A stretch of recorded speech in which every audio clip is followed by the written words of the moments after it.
बिस्मिल्लाहिर्रहमानिर्रहीम। अस्सलामुअलैकुम।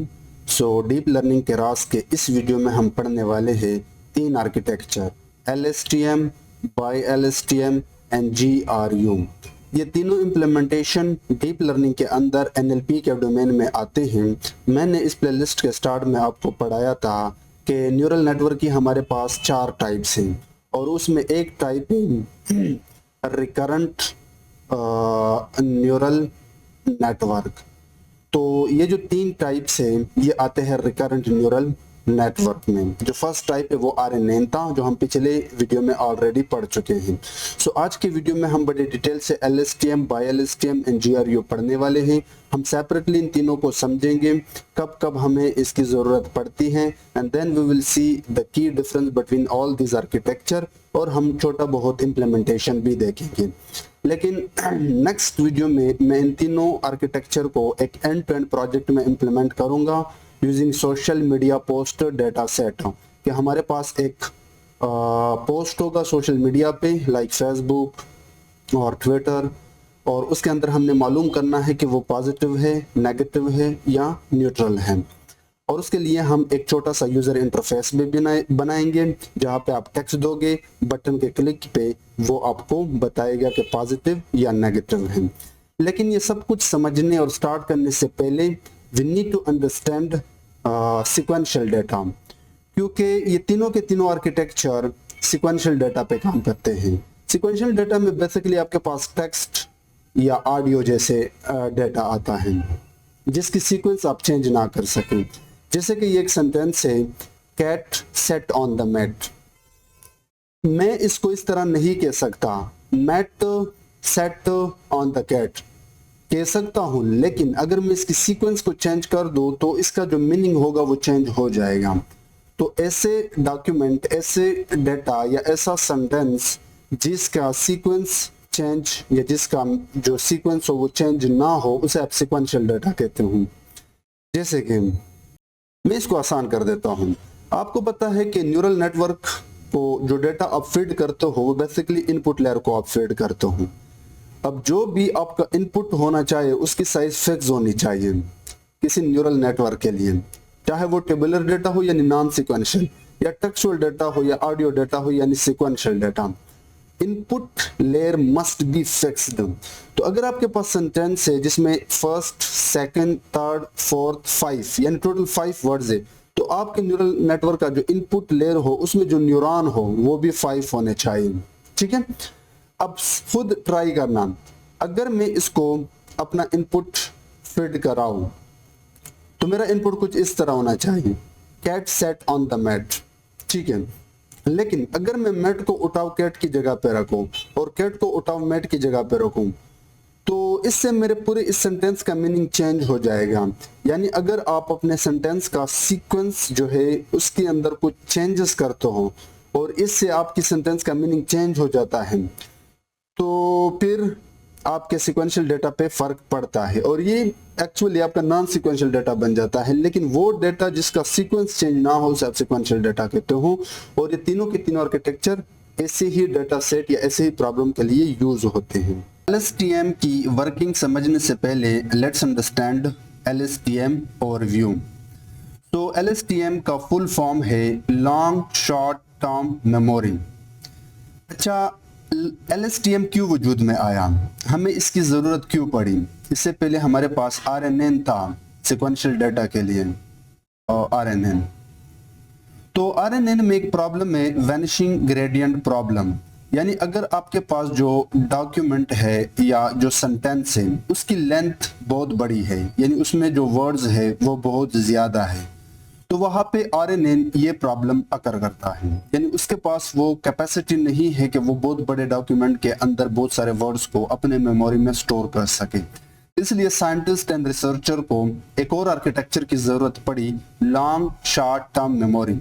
इसका जस्ट एक एडवांटेज है कि ये रिमेंबर करता है लॉन्ग रेंज डिपेंडेंसीज को, यानी बहुत बड़े डॉक्यूमेंट या टेक्स्ट या वर्ड्स को अपने मेमोरी में स्टोर कर सकता है using some kind of gates like input gate, forget gate and output gates। इसका ये मतलब हुआ कि इन तीन मैकेनिज्म की मदद से LSTM इंफॉर्मेशन की फ्लो को रेगुलेट कर सकता है। हाउ इट वर्क्स, ये बेसिकली प्रोसेस करता है इंफॉर्मेशन, यानी आपका जो भी डॉक्यूमेंट है वो लेफ्ट टू राइट के फ्लो में रिमेंबर करता है, या जिनको आप पास्ट टू फ्यूचर कहते हो। ठीक है, हमें कब इसको यूज करना चाहिए? जब आपके पास सिक्वेंशियल डाटा हो, जैसे कि लैंग्वेज मॉडलिंग, या आपने लेफ्ट टू राइट जाना हो। और किस टाइप के प्रॉब्लम पे हमें यूज करना चाहिए? सेंटिमेंट एनालिसिस, जब भी आप टेक्स्ट के लिए सेंटिमेंट को डिटेक्ट करते हो तो वहां पे आप LSTM यूज कर सकते हो। या कोई स्टॉक प्राइस आपने प्रेडिक्शन करनी है तो वहां पे भी आपका पास्ट टू फ्यूचर डेटा जाता है, जैसे कि फर्स्ट मंथ में आपका डेटा कुछ इस तरह था, सेकंड मंथ में आपका डेटा बढ़ गया, थर्ड मंथ में आपका डेटा और बढ़ गया, तो इन दैट केस आप पास से फ्यूचर में जा रहा हूं। तो यहाँ पे अगर आपने स्टॉक को प्रिडिक्ट करनी है राइट हियर, तो in that case LSTM could be suitable. या इसी तरह ऑडियो डेटा में, क्योंकि वहां पे जो आपका डेटा जाता है वो अगेन फ्रिक्वेंसी में जाता है, यानी पास्ट टू फ्यूचर। ठीक है, अब हाउ LSTM वर्क, तो इसके लिए मैंने एक छोटा सा सेंटेंस लिया है। अच्छा, यहाँ पे सेंटेंस का आप कह दो, या आप डॉक्यूमेंट कह दो, या आप डिपेंडेंसी कह दो, तीनों चलेगा। The cat sat on the mat, ये हमारे पास एक सेंटेंस है, एक डॉक्यूमेंट है। सो फर्स्ट स्टेप LSTM के केस में कि ये 1 by 1 वर्ड को रीड करता है, ना कि होल सेंटेंस को। तो अब ये रहा मेरे पास पूरा का पूरा sentence, the cat sat on the mat, ये आपका इनपुट गेट है। ठीक है, इसको आप इनपुट गेट कह सकते हो। सेकंड गेट था आपके पास मेमोरी सेल या सेल स्टेट या मेमोरी गेट जिसको आप कहते हो। इसमें यह होता है कि हर वर्ड को ये स्टोर करता है। तो पहला वर्ड स्टोर किया, फिर ये नेक्स्ट वर्ड को रीड करता है, लेकिन रीड करते वक्त वो प्रीवियस यानी पास्ट को भी रिमेंबर करता है। तो इस बार हमारे पास 2 वर्ड्स होंगे। सो LSTM ने फर्स्ट टाइम सिंगल वर्ड, फिर 2 वर्ड, फिर अगेन 3 वर्ड, यानी अगला वर्ड रीड करते हुए वो पिछले 2 वर्ड्स को भी रिमेंबर करता है। सो द कैट सेट, इसी तरह फिर 4 वर्ड्स हो जाएंगे, इसी तरह फिर 5 और फाइनली टोटल सेंटेंस। लेकिन जब ये सिंगल वर्ड इसने रीड किया तो इसने इसकी वीकनेस या स्ट्रॉन्गेस्ट भी बताई, यानी आउटपुट गेट में बताया कि ये एक वीक आउटपुट है, क्योंकि सिंगल है, ना इसके आगे कुछ है ना पीछे कुछ है। लेकिन जब सेकंड वर्ड को इसने रीड किया तो अब इसके पास पास्ट इंफॉर्मेशन भी था, तो ये कह सकता है कि ये एक स्ट्रॉन्ग आउटपुट है। अगेन 3 वर्ड्स हो गए स्ट्रॉन्ग, अगेन 4 वर्ड्स हो गए, तो ये एक स्टेबल आउटपुट था। लेकिन ये एक चीज याद रखता है कि कितने वर्ड्स इंपॉर्टेंट है और कितने वर्ड्स इंपॉर्टेंट नहीं है। तो ऑन एक ऐसा वर्ड है जो इंपॉर्टेंट नहीं है, इसलिए यहाँ पे आउटपुट स्टेबल था। अगेन द एक ऐसा वर्ड था जो स्टेबल, एंड फाइनली जो फाइनल सेंटेंस था वो आपको फाइनल आउटपुट देगा। अब मैं इनको ब्रेक डाउन करता हूं। सो LSTM बेसिकली मेमोरी को मैनेज करता है कि what to remember and what to forget. जो इंपॉर्टेंट होता है उसको वो रिमेंबर करता है, जो लेस इंपॉर्टेंट होता है उनको वो फॉरगेट करता है। Using this mechanism, forget gate, input gate, cell gate and output gate.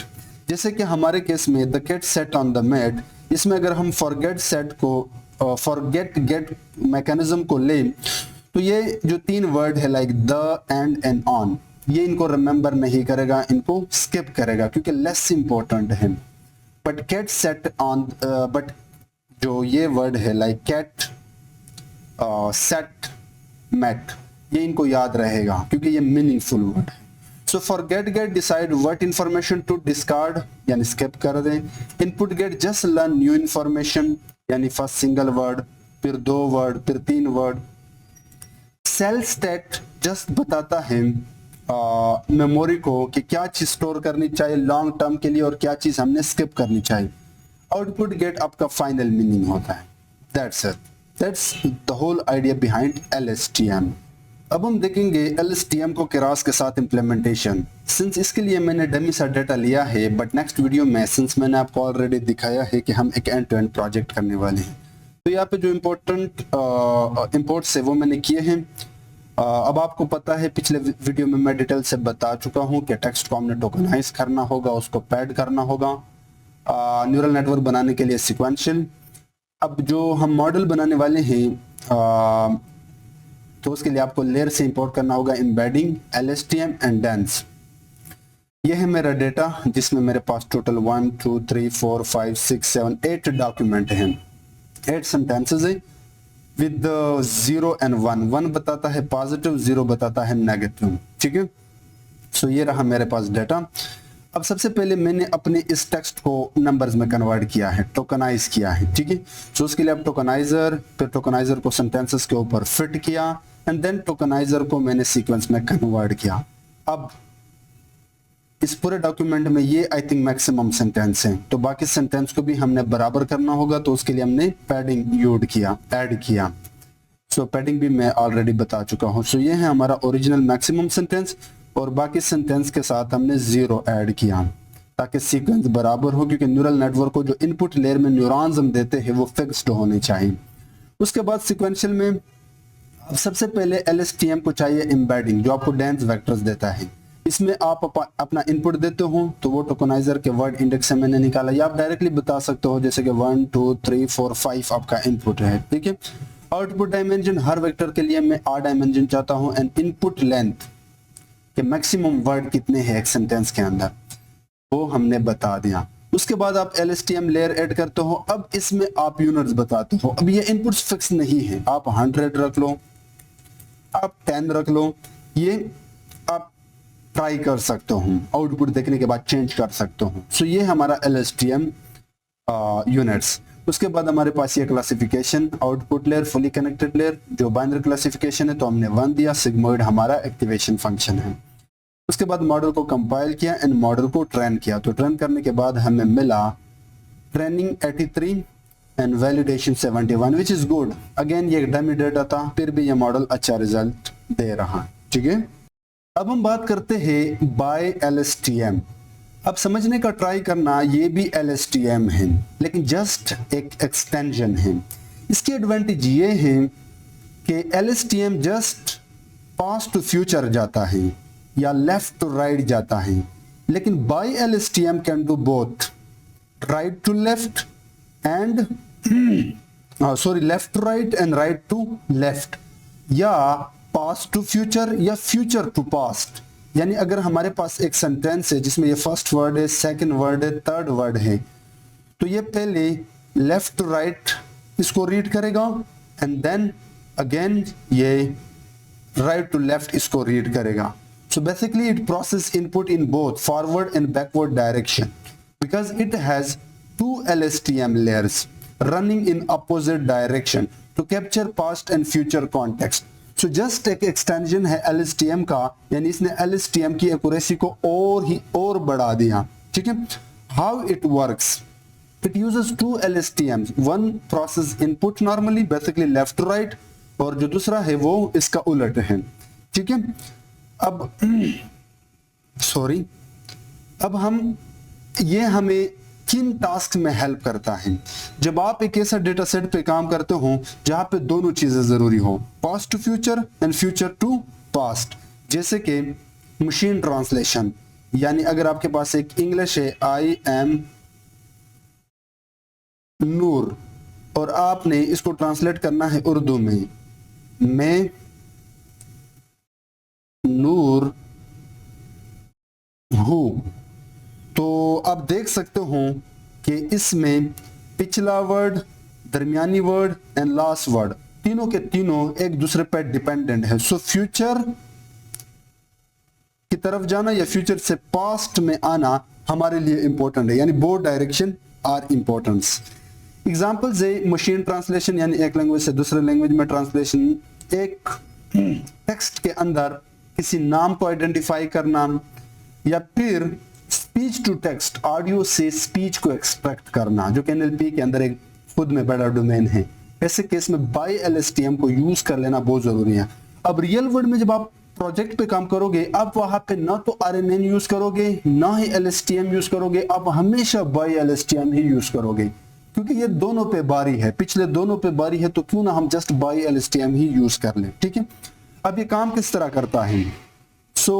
पहला स्टेप ये है फॉरवर्ड LSTM, क्योंकि मैंने बताया कि दो हैं, forward LSTM and backward LSTM।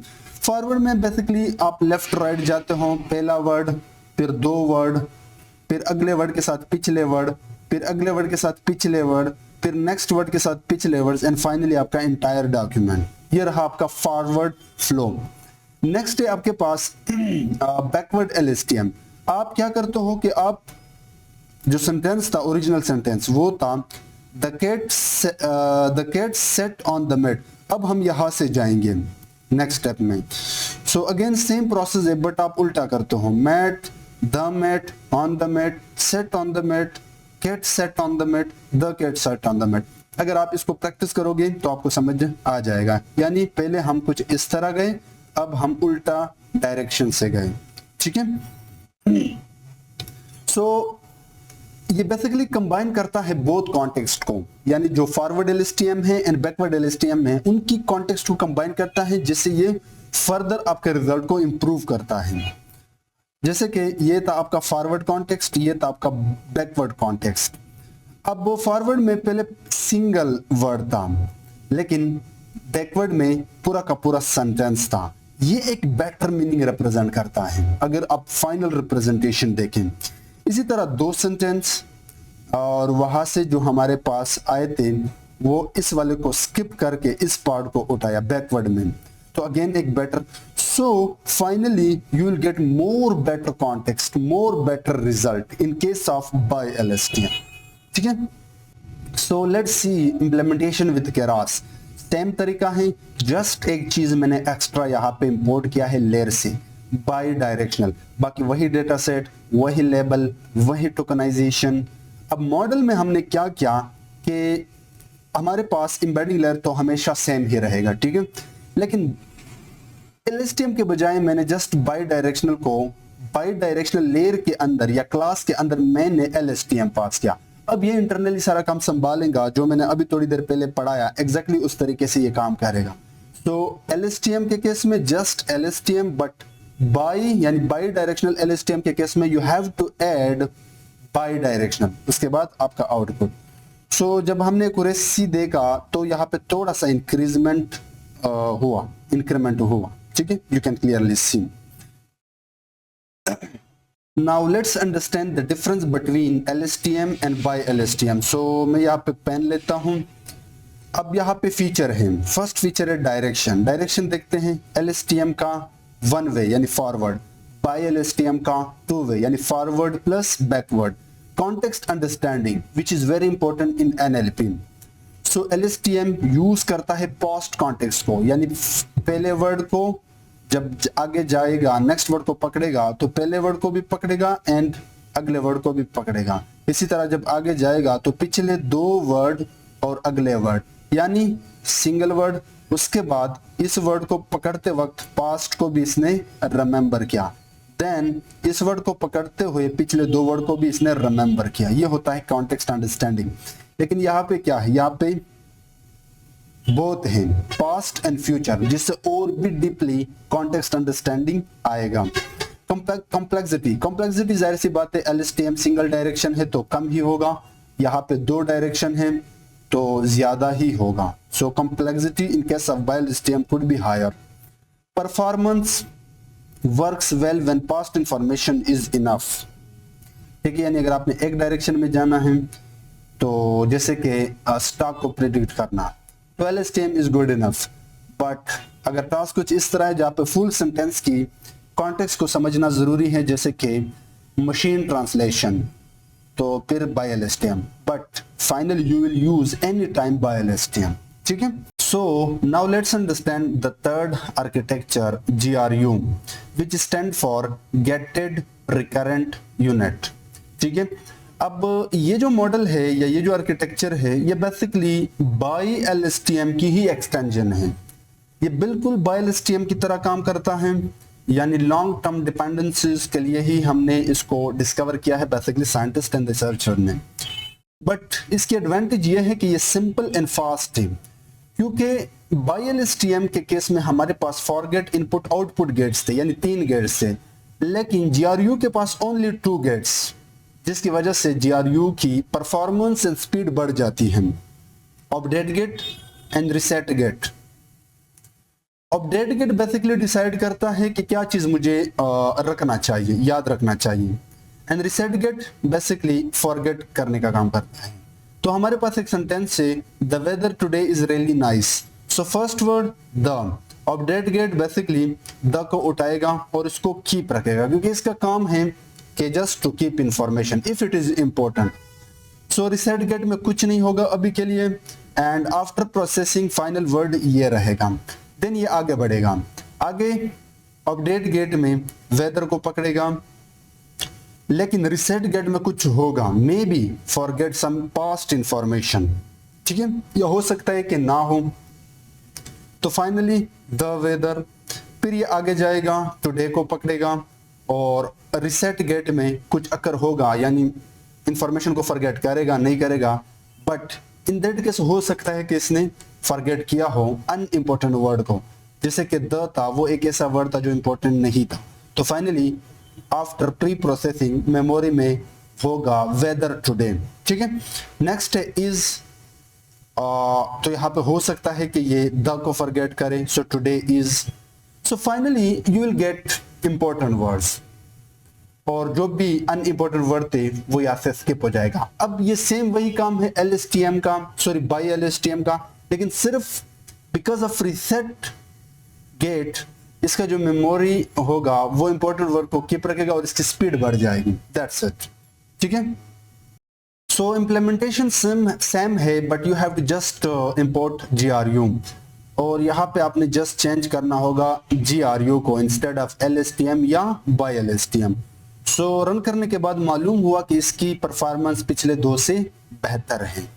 सो इस वीडियो में हमने देखा LSTM, बाई LSTM, GRU, जिसको मैं शॉर्ट फॉर्म में बुलाता हूँ गुरु। ये तीनों मॉडल है टेक्सचुअल यानी NLP के डोमेन में आप यूज करते हैं, टेक्स्ट क्लासिफिकेशन या टेक्स्ट जनरेशन या मशीन ट्रांसलेशन के केस में। हमने जो एक ओवरऑल आइडिया है तीनों का वो यहाँ पे समझने की कोशिश की, और जो क्रास में एक एंड टू एंड इंप्लीमेंटेशन है वो भी देखा। अब नेक्स्ट वीडियो में हमारे पास एक real world end to end project पे हमने इन तीनों को इंप्लीमेंट करना है, ठीक है।